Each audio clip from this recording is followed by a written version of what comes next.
Olá, meus amores, tudo bem? Graças a Deus, né? Que a graça e a paz do Senhor esteja sobre cada um de nós.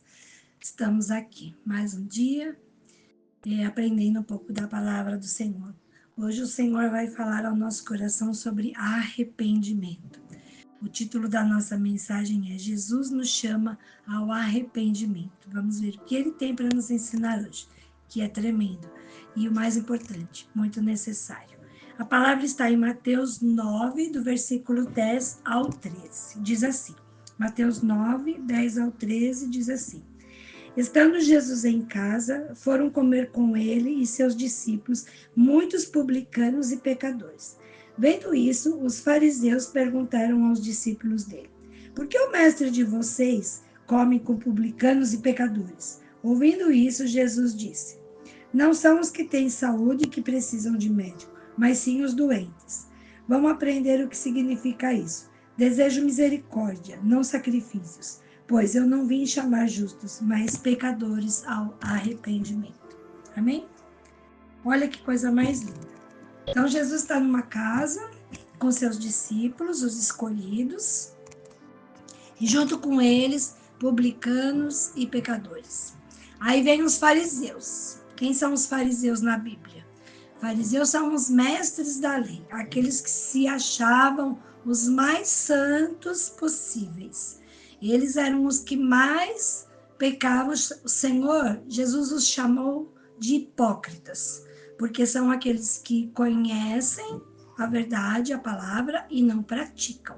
Então, os fariseus, eles estavam o tempo todo perseguindo Jesus, o tempo todo de olho no que Jesus fazia, com quem andava, o que comia, o que falava, para eles poderem condenar. São os que mais precisavam apoiar Jesus, porque eram aqueles que viviam nos templos, nas sinagogas, falando sobre a palavra de Deus, mas eram os que mais perseguiam.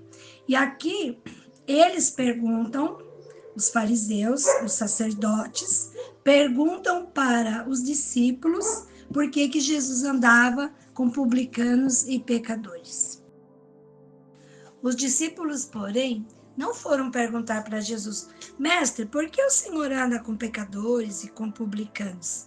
Jesus ouviu, porque Jesus sabe o que está no nosso coração, Jesus sabe o que está no nosso pensamento. Jesus, a palavra não veio à nossa boca e Jesus já conhece.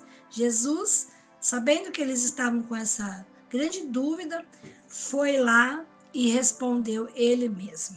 Não foram os discípulos que responderam, foi o próprio Jesus. Então, muitas vezes nós somos questionados sobre aquilo que falamos, ou com quem andamos, ou o que estamos fazendo, mas o próprio Jesus nos justifica, nos defende. O próprio Jesus foi lá e falou para eles: por que vocês estão com essa dúvida? Eu não vim a esse mundo para os que não estão doentes, eu vim para aqueles que estão em pecado e eu quero chamá-los ao arrependimento. Aí está a chave. Muitas pessoas não entendem o que Jesus veio fazer a esse mundo. Jesus, ele andava assim, ele anda até hoje com os pecadores. Não porque ele gostava, ou porque ele admirava, ou porque ele gosta. Ele não se sentia como um deles, ele não se sente como um deles, mesmo porque ele nunca pecou.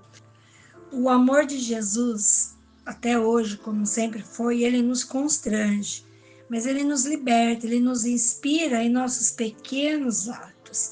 Cumprir as leis, respeitar a todos. Quando o Senhor ele nos ensina isso, ele não diz que nós precisamos caminhar juntos. Perdoar não significa esquecer o que nos aconteceu. Seguir Jesus, seus ensinamentos e mandamentos é mais fácil do que parece. Parece difícil. Eu não vou conseguir mudar esse meu vício, esse meu hábito. Consegue sim. Jesus, ele tem o poder para transformar. Eu não tenho, você talvez não tenha, mas Jesus que habita em nós, ele tem sim. Parece difícil, mas é muito mais fácil, porque nós quando começamos a meditar na palavra do Senhor, nós nos sentimos escolhidos e não fazemos mais nada sozinhos. Nada. Tudo que fazemos e que passamos, temos a certeza que Jesus está nesse negócio. Né? Toda transformação vem dele. Quando nós conhecemos Jesus, através da sua palavra, que é a Bíblia, nossos olhos são abertos e assim lutamos diariamente contra o pecado. O pecado ele está no mundo. Os publicanos, os pecadores, existem até hoje, mas ele está no mundo, mas diariamente nós lutamos. Tem uma música que eu gosto, que é do Thales Roberto, que diz assim: mas todo dia o pecado vem e me chama, mas eu escolho Deus, eu escolho ser amigo de Deus. Então eu acho que essa frase diz tanto, né? Resume tanto, porque todo dia o pecado está no mundo, todo dia ele vem e nos atrai, nos chama, mas nós precisamos escolher a Deus. O que Jesus faria nessa situação? Jesus aceitaria ou não? Como ele agiria? Como ele age hoje? Eu quero agir como ele. Essa mensagem, quando ela penetra em nosso coração, nós somos diariamente alertados sobre o nosso comportamento. Não vamos confundir a palavra de Deus, ela não veio para trazer confusão, mas nem para ser distorcida.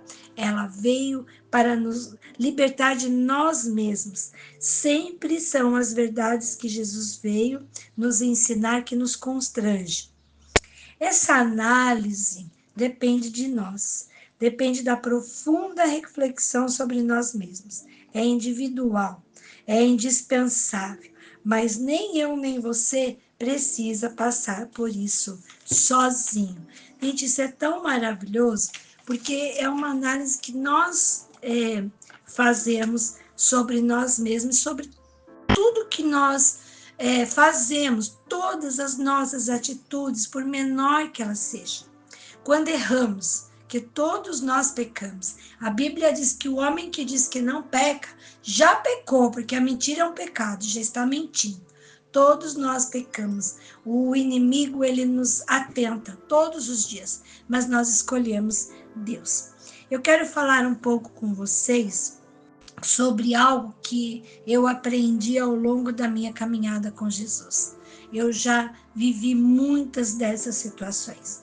Primeiro, o pecado. O pecado todos nós pecamos, nós já sabemos disso. Ele faz parte deste mundo desde o tempo de Adão e Eva. Mas aí existe o remorso e o arrependimento. Jesus ele veio para nos libertar.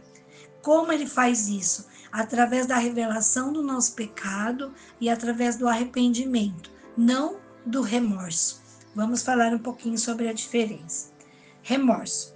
O remorso é quando você sabe que você errou e você pede perdão. E a pessoa com quem você errou te perdoa, mas aí o que você faz? Peca de novo, na mesma área. Isso é o que a Bíblia chama de iniquidade. A iniquidade nada mais é que pecar várias vezes o mesmo pecado. Então, isso é o remorso. A pessoa sente aquela dor no coração, sabe que fez mal a alguém, mas ela verdadeiramente não se arrepende. Ela volta e comete o mesmo pecado. Já o arrependimento é o contrário. A pessoa sabe que errou, sabe que pecou, pede perdão e nunca mais peca na mesma área. Não é uma pessoa iníqua, uma pessoa que peca e que não se arrepende. O arrependimento nada mais é que a conversão. Você está por um caminho, você sabe que está errado, e aí você faz a meia volta e você não erra mais, você não peca mais. Você vai ter outros pecados, mas aquela área você está livre. Amém? Agora nós vamos orar. Querido Deus e poderoso Pai, em nome de Jesus, Senhor, quero te agradecer por essa palavra de hoje, Senhor, essa palavra de alerta, onde sabemos que somos pecadores. Sabemos que quando pecamos, o Senhor nos mostra o caminho e que nós queremos, Senhor, hoje, nos sentirmos arrependidos por muitas atitudes que cometemos. O Senhor veio a esse mundo para cuidar dos doentes, aqueles que precisam de uma verdadeira conversão. Sabemos, Senhor, que o mundo nos contamina, mas nós escolhemos o Senhor. Escolhemos andar em seus caminhos, não questionar os seus ensinamentos, não interpretar a tua palavra de maneira conveniente para justificarmos os nossos erros, as nossas atitudes, os nossos pecados, Senhor. A sua palavra é completa. O Senhor nunca nos ensina nada pela metade. Se o Senhor nos chama a atenção por algo que fazemos, o Senhor sempre nos dá a solução, a resposta. Senhor, que a gente verdadeiramente se arrependa de algumas atitudes que tomamos e que nós conseguimos perceber claramente em todas as pessoas que nos cercam, aquela que está somente firmada no remorso, mas não há um verdadeiro arrependimento. A pessoa que tem somente o remorso, no fundo ela sempre se acha certa, ela sempre faz aquilo imposta, não de coração. O arrependimento, ele vem do coração. E nós não queremos mais pecar na área que já pecamos. Se eu mentir, eu não quero mentir mais. Se eu enganava, eu não quero enganar mais. Se eu traía, eu não quero trair mais. Senhor, nos ajuda, Senhor, a arriscarmos da nossa vida aquilo que nos traz pecado e consequências negativas. Tudo o que fazemos, Senhor, vem até nós da mesma proporção que foi entregue. Em nome de Jesus, Senhor, recebe a minha vida, as minhas atitudes. A tua palavra veio para trazer clareza, não confusão. Não basta lermos só aquilo que nos interessa, o que nos agrada. Muitas pessoas pegam partes dos teus ensinamentos, Senhor, e distorcem. E o pecado está só crescendo no mundo e dentro das pessoas. Que a gente entenda a revelação real do que a tua palavra veio trazer até nós. Recebe, Senhor, a minha vida e o meu coração arrependido e agradecido, porque o Senhor é aquele que alerta. E o teu alerta sempre é para nos conduzir a um bom caminho, a bons frutos. Em nome de Jesus, recebe, Senhor, todos aqueles que hoje sabem que pecaram e precisam de um arrependimento. Em nome de Jesus, Senhor, eu te peço e eu te agradeço essa oportunidade, porque nós somos privilegiados, Senhor, de termos o Senhor nos ensinando diariamente o caminho que devemos andar. Muito obrigada, Jesus. Obrigada pela tua vida, pelo teu ensinamento, por estar sempre presente na nossa vida. Em nome de Jesus, Senhor, nos receba na tua graça. Amém.